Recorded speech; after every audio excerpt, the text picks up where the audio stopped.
In this video, I will show you how to customize Telegram theme. Firstly, you need to open up your site selection on your left upper side on your Telegram, and then you need to scroll down and get up on the option which is for settings. And when you join up right over here, what you're gonna do next, simply you're gonna find out chat settings, go on that forward side right here. And here guys, as you can see, you have many different sites in which you can change the chat background if you want. If you tap on it, you can set a color, or you can select from your gallery.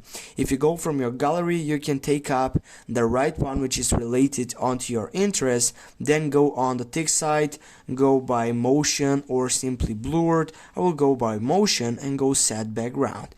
Now if you get back and see how it looks like, you're gonna see that we have customized a setup selection which is included by chat background on that side.